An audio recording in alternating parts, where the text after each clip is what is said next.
नमस्कार सर, मेरा नाम राजू है। आज का टॉपिक बड़ा इंटरेस्टिंग है, how to review mutual fund portfolio. यहाँ पे देखते हैं अगर मार्केट का इंडेक्स से ज़्यादा रिटर्न मिल रहा है तो आपका पोर्टफोलियो सही है, या बैंक एफडी पोस्ट ऑफिस से बेहतर रिटर्न दे रहा है, क्योंकि अलग अलग कैटेगरी का अलग अलग म्यूचुअल फंड है। तो किस कैटेगरी में आपने लगाया है उस कैटेगरी के हिसाब से उसका इंडेक्स देखेंगे और उसका रिटर्न चेक करेंगे।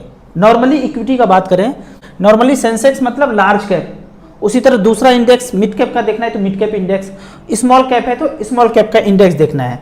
अब यहाँ पे मैं आपको अपना पोर्टफोलियो एक दिखाता हूँ। यहाँ पे हमने फंड लिया है एक्सिस लॉन्ग टर्म इक्विटी, 3,09,000 जमा किया है और 3,32,000 है। यहाँ पे इस फंड ने 4% का रिटर्न जनरेट करके दिया है। बाकी सारे फंड का बात करें तो ज़्यादा रिटर्न है। तो अब हम क्या करेंगे, 4% का हिसाब किताब दिया है, रिटर्न दिया है, तो क्या मैं इसको निकाल दूं, खत्म कर दूं, रिडीम कर दूं, ये तो भाग गया, खत्म हो गया, बेकार म्यूचुअल फंड है, एक्सिस म्यूचुअल फंड है, बेकार म्यूचुअल फंड है, ऐसे बोलेंगे? ऐसे नहीं बोलेंगे, ऐसे रिव्यू नहीं करना है। रिव्यू करने के लिए आपको इसके पीछे आगे जाना पड़ेगा, टटोलना पड़ेगा पीछे क्या चला था। तो यहाँ पे देखते हैं एक्सिस लॉन्ग टर्म इक्विटी, ये सारे टैक्स वाले फंड हैं।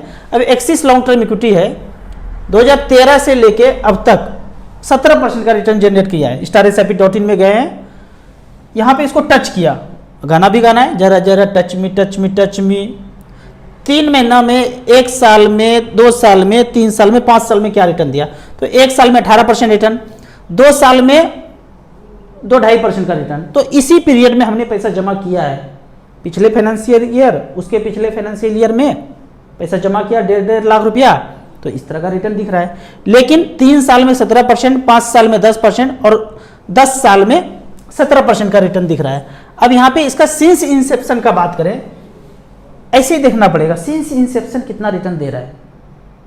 ये नहीं कि हमने जिस पीरियड में जमा किया इतना सही विंडो में हम गए हैं, इतने से टाइम ड्यूरेशन में गए हैं, वो 3, 4, 5%, 7%, 10% का रिटर्न दिखा रहा है तो हम बौखला गए, खोपड़ी खराब होने लगा। ऐसे नहीं, यहाँ पे आपको सिंस इंसेप्शन रिटर्न देखना है। तो यहाँ देखते हैं CAGR सिंस इंसेप्शन 15.5% का रिटर्न मिला है। अब इसका डाटा देखना है, कब शुरू हुआ था, कैसे शुरू हुआ था। लॉन्च डेट 2009 से शुरू हुआ था और 15% का रिटर्न दिया 2009 से लेके अब तक। लेकिन हमारे ड्यूरेशन में इसने 4% का रिटर्न दिया, तो हम इसको चेंज नहीं करेंगे, कंटिन्यू बने रहेंगे। अब इसी फंड में दूसरा बात करते हैं अपने पोर्टफोलियो में, HDFC मिड कैप अपॉर्चुनिटी 5,44,000 जमा किया, 16,65,000 है, छप्पर फाड़ के रिटर्न 16.8। सबसे पुराना फंड अगर देखा जाए निपॉन इंडिया ग्रोथ फंड 8,17,000 जमा किया, कुछ बीच बीच में टॉपअप किया। टॉपअप मतलब normal purchase, additional purchase in same folio. 3,000 का पर मंथ SIP चलता जा रहा है, अभी भी चल रहा है, 2010 से चलता गया। 8,17,000 का वैल्यू आज दिखा रहा है 27,14,000, 17.3% का रिटर्न मिला है। तो हो गया ना, बैंक, पोस्ट ऑफिस, सेफर से ज़्यादा अच्छा। अब यहाँ पे कोई बोले कि तो रिस्की है।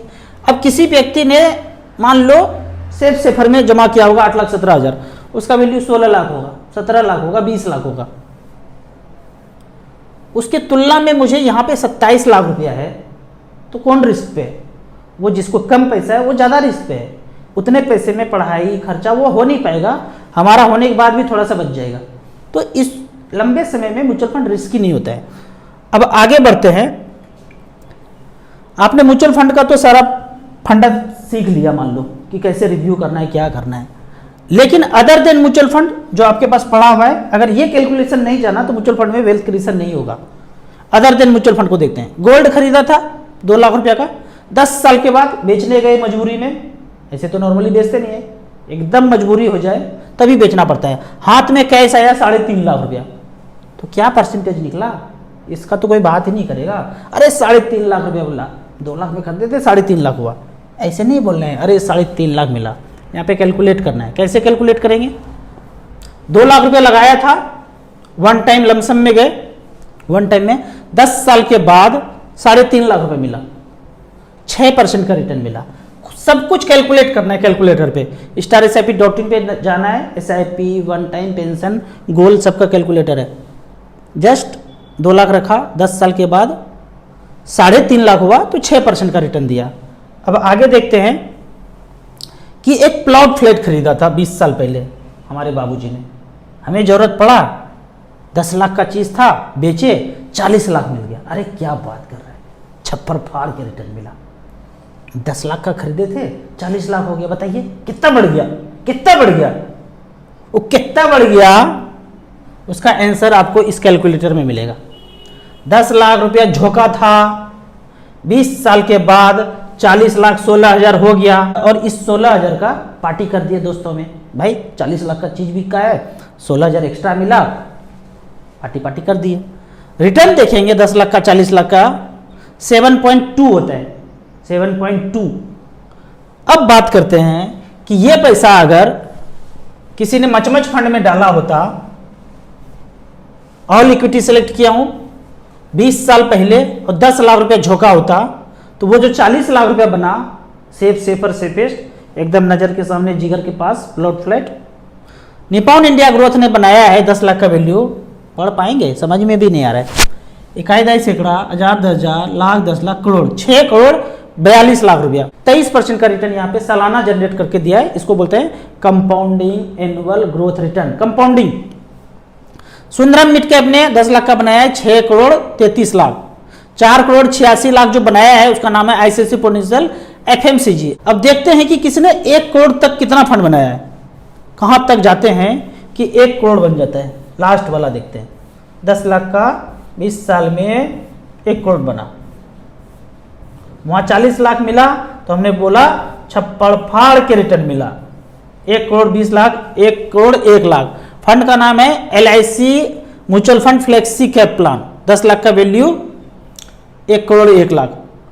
सबसे खराब वाला देखें, सबसे लास्ट ये JM वैल्यू, 10 लाख का वैल्यू 43 लाख रुपया। खराब वाला फंड भी 40 लाख के ऊपर है, 7.6, वो बैंक पोस्ट ऑफिस वाला सेफर वाला रिटर्न।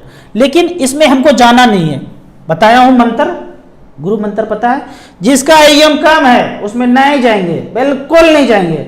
सबसे ज्यादा AUM जिसमें है 34 करोड़ है, 420 करोड़ है, 1900 करोड़ है, 63 करोड़ है, 444 करोड़ है, 45 करोड़ है, ज्यादा जिसमें है 4600 करोड़ है।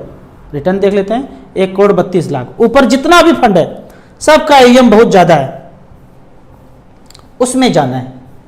तो इस तरह से करके म्यूचुअल फंड का आप रिव्यू कर सकते हैं। अगला क्वेश्चन है, आपका पोर्टफोलियो वर्तमान में वैल्यू 1.25 करोड़ दिखा रहा है, ठीक उतने ही वैल्यू का कोई आज लमसम कर दे तो क्या दोनों एक जैसा ही बढ़ेगा? ये इंटरेस्टिंग क्वेश्चन लगा मुझे। ये पूछना चाह रहे हैं कि आप 15 साल से इन्वेस्ट कर रहे हैं, आपका 1.25 करोड़ पोर्टफोलियो हो गया मान लेते हैं, और आज कोई 1.25 करोड़ का म्यूचुअल फंड खरीद ले, सेम म्यूचुअल फंड खरीद ले, अगर हमने स्मॉल कैप में लगाया है, मिड कैप में लगाया है, तो आपने मिड कैप स्मॉल कैप में सेम फंड में 1.25 करोड़ झोंक दिया, तो क्या अब जो आपका पैसा बढ़ेगा और हमारा बढ़ेगा दोनों सेम ही होगा? बिल्कुल सेम होगा भाई। इसको दूसरे उदाहरण से समझते हैं। एक व्यक्ति सोना खरीद के जमा कर रखा है 15 साल से, एक बॉक्स में 1.25 करोड़ का सोना है, आपको 1.25 करोड़ रुपया कहीं से आया, आपने एक बार उतना ही सोना खरीद के बॉक्स में रख लिया, तो दोनों के पास बराबर सोना हो गया। अब जो बढ़ेगा 1 साल के बाद, 6 महीना के बाद, 2 महीना के बाद, तो सेम बढ़ेगा। आप कहेंगे जरूर सेम बढ़ेगा, खोपड़ी का ब्लूटूथ ऑन हो गया। मच फंड भी अगर सेम फंड है तो सेम रेट से बढ़ेगा। अगला क्वेश्चन पे जाते हैं। अगला क्वेश्चन पूछते हैं बाबू साहब कि 25 साल के लिए इन्वेस्ट करना है और टारगेट 80 लाख रुपया है, 2,000 रुपया पर मंथ 17 साल तक जमा करूंगा और बाद में 5,000 रुपये पर मंथ 8 साल तक करूंगा, तो क्या मेरा टारगेट पूरा हो जाएगा? इंटरेस्टिंग क्वेश्चन, एकदम ये आदमी वाला क्वेश्चन नहीं है, कंप्यूटर वाला क्वेश्चन है। एकदम टारगेट फिक्स है 80 लाख, 17 साल तक 2,000 रुपया कोई देंगे, 3,000 नहीं देंगे, 4,000 नहीं देंगे, 2,000 रुपये पर मंथ देंगे 17 साल, और फिर 8 साल 5,000 रुपये पर मंथ। एकदम कंप्यूटर जैसा क्वेश्चन है भाई। जिंदगी ऐसे नहीं चलता है, जिंदगी नदी है, हर पल चेंज होता है। लेकिन आपने क्वेश्चन पूछा है तो मैं बता देता हूं कि कैलकुलेट कैसे करता है। इसमें इंटरेस्टिंग कैलकुलेशन है, तो यहां पे देख लेते हैं। 25 साल तक का टारगेट है 80 लाख रुपया, 2,000 रुपये पर मंथ 17 साल तक किए, तो 15% के रेट से हमने यहां पे कैलकुलेट किया है। आप 12 से कीजिए, 13 से कीजिए, 14 से कीजिए। हमने यहाँ पे 15 कैलकुलेट किया है। तो यहाँ पे देखते हैं 2-2 हज़ार रुपये पर मंथ 17 साल तक 15% के रेट से 4,08,000 जमा होगा, 18,80,000 बना। तो यहाँ पे हमने लिख दिया 2,000 रुपये पर मंथ 17 साल 18,80,000 बन गया। अब इसी पैसे को 8 साल और छोड़ना है, 8 साल और छूट गया तो पैसा अब बन गया 57,50,000। ये हो गया समीकरण 1। 2-2 हज़ार रुपया पर मंथ 17 साल तक। अब उसके बाद 8,000 रुपये पर मंथ 8 साल तक। तो 8,000 रुपये पर मंथ 8 साल तक करेंगे 15% के रेट से 14,87,000 बनता है। ये हो गया समीकरण 2। दोनों को जोड़ दीजिए तो 72,37,000 होता है। आपने बोला था 80 लाख का टारगेट, लगभग पूरा हो गया। 10% ऊपर नीचे तो देंगे ही देंगे, मार्केट है, मोगेम्बो खेलेगा कभी भी। अब तो हमने तो ये 15% के रेट से कैलकुलेट किया है, आपको खुद से कैलकुलेट करना है। 12% के रेट से कितना, 13% के रेट से कितना, कमेंट सेक्शन में हमें बताइए। आपको इसी तरह या उसी तरह मच फंड के बारे में और कुछ जानना है, इन्वेस्टमेंट के बारे में जानना है, तो इस नंबर पर मुझे व्हाट्सअप कर सकते हैं। पहली बार म्यूचुअल फंड में छलांग लगाना चाहते हैं, इन्वेस्ट करना चाहते हैं, तो एसेट प्लेस का बेहतरीन ऐप है इंडिया में। मिनिमम 100 रुपये से शुरू कीजिए, मैक्सिमम का कोई लिमिट नहीं है। इन्वेस्टर के लिए अलग ऐप है। आप डिस्ट्रीब्यूटर बनना चाहते हैं, म्यूचुअल फंड का काम करना चाहते हैं, पहले से कर रहे हैं, फ्री में आप पार्टनर ऐप को डाउनलोड करके यूज कर सकते हैं। इन्वेस्टर का अलग ऐप है, पार्टनर का अलग ऐप है। लाइफ टाइम दोनों ऐप का कोई चार्ज नहीं है। वीडियो अच्छा लगे तो व्हाट्सएप यूनिवर्सिटी में दोस्तों के बीच इसे जरूर शेयर करें। यूट्यूब पे देख रहे हैं तो लाइक एंड शेयर जरूर करें। Thank you so much.